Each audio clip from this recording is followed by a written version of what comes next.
ये जोक था।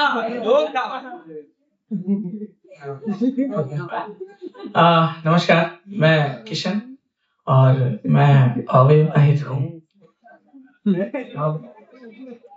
आप में से कई लोगों को ये लगता होगा कि इसमें इतना शर्मा कर बोलने वाली कौन सी बात थी, किंतु मेरे बड़े भैया ने ऐसा कहा है कि तुम जब किसी को बताओ कि तुम अविवाहित हो या लड़की ढूंढ रहे हो तो तनिक शर्मा कर बोला करो। अधिक आत्मविश्वास से जब कहते हो तो बड़े भयानक लगते हो। ये क्या होता है? लड़की ढूंढ रहा है।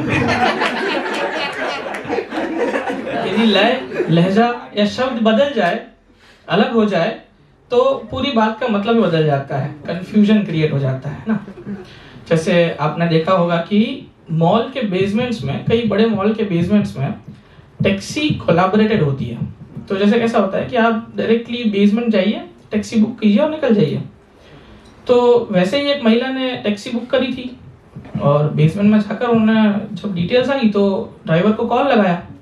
तो जैसे ही कॉल लगाया तो ड्राइवर, वो नेटवर्क इतना क्लियर नहीं था, तो ड्राइवर को उन्होंने पूछा कि कहाँ हो भैया। तो ड्राइवर ने कहा कि मैडम, आवाज कर रही थी, मैडम 2 नंबर, उतना बोलकर, इतना सुनकर वो आवाज कट गई। तो मैडम को लगा कि वो 2 नंबर पिलर पे उनकी गाड़ी खड़ी है, तो मैं वहां चली जाती हूँ।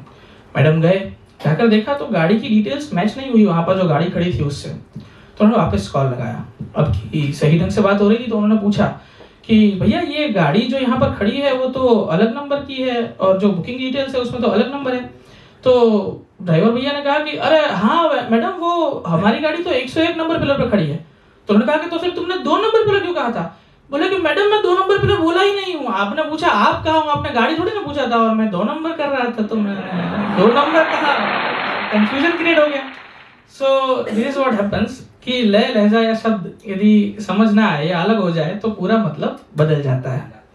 अब जैसे 4-5 दिन पहले की बात है, मैं ग्रूमिंग कर रहा था तो पिताजी ने आके मुझे कहा कि अरे तुम्हारे बाथरूम के लिए एक बढ़िया उपाय है मेरे लिए। तो मुझे लगा कि हाँ बताइए ना पिताजी।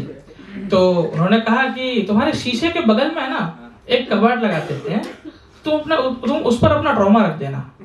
तो मुझे लगा कि कोई टोटका लाए हैं शायद पिताजी। तो मैं एकदम भावविभोर होकर पूछा उनको कि पिताजी आपको मेरे मानसिक स्वास्थ्य की इतनी चिंता है? तो उन्होंने बोला कि हाँ और नहीं तो क्या, और उसके बगल में हम एक सॉकेट लगा देंगे तो तुम उसी से चार्ज भी कर लेना। तो मैंने कहा कि अरे मैं अपना ट्रॉमा चार्ज क्यों करूंगा, आप क्या कहना चाहते हैं? तो पिताजी ने कहा कि अरे यही जैसे तुम दाढ़ी बना रहे हो, ट्रिमर कहते हैं इसको, ट्रॉमा क्यों चार्ज करूंगा मैं अपना। तो इसीलिए लय, लय शब्द।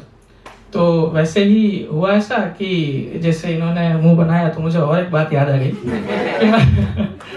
मनाली गया हुआ था मैं, बहुत ही सुंदर सुंदर दृश्य देख रहे थे हम लोग।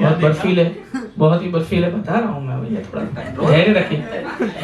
तो बहुत ही बर्फीले सुंदर माहौल बने हुए थे, एकदम अच्छी वादियां देख रहा था मैं।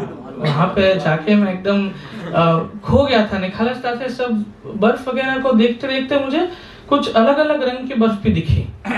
तो एक तरफ काली बर्फ लग रही थी, एक तरफ पीली बर्फ लग रही थी, एक तरफ सफेद बर्फ। तो मुझे लग रहा था कि क्या करिश्मा है कुदरत का कि कितने अलग अलग रंगों की बर्फ बनती है। मुझे तो पता ही नहीं था कि ऐसी से आइसक्रीम वगैरह बनती होगी। थोड़ी देर में अपनी निखालसता में क्या रहा, तभी एक माता पिता आए और उन्होंने मेरी सोच को बदलते हुए अपने बच्चे को शौच करवा दिया। और तभी मुझे पता लगा कि ये जो काला खट्टा और मैंगो डोली समझ रहा था मैं, वो असल में कुछ और था। और यकीन मानिए उसके बाद से आइसक्रीम पर से थोड़ा भरोसा हट गया है मेरा, तो मैं थोड़ा अवॉइड करता हूँ। और क्योंकि कंफ्यूजन तो ऐसा था कि आज शो था अपना, तो सुबह 5 बजे से जागकर और एकदम मैं काम में लग गया।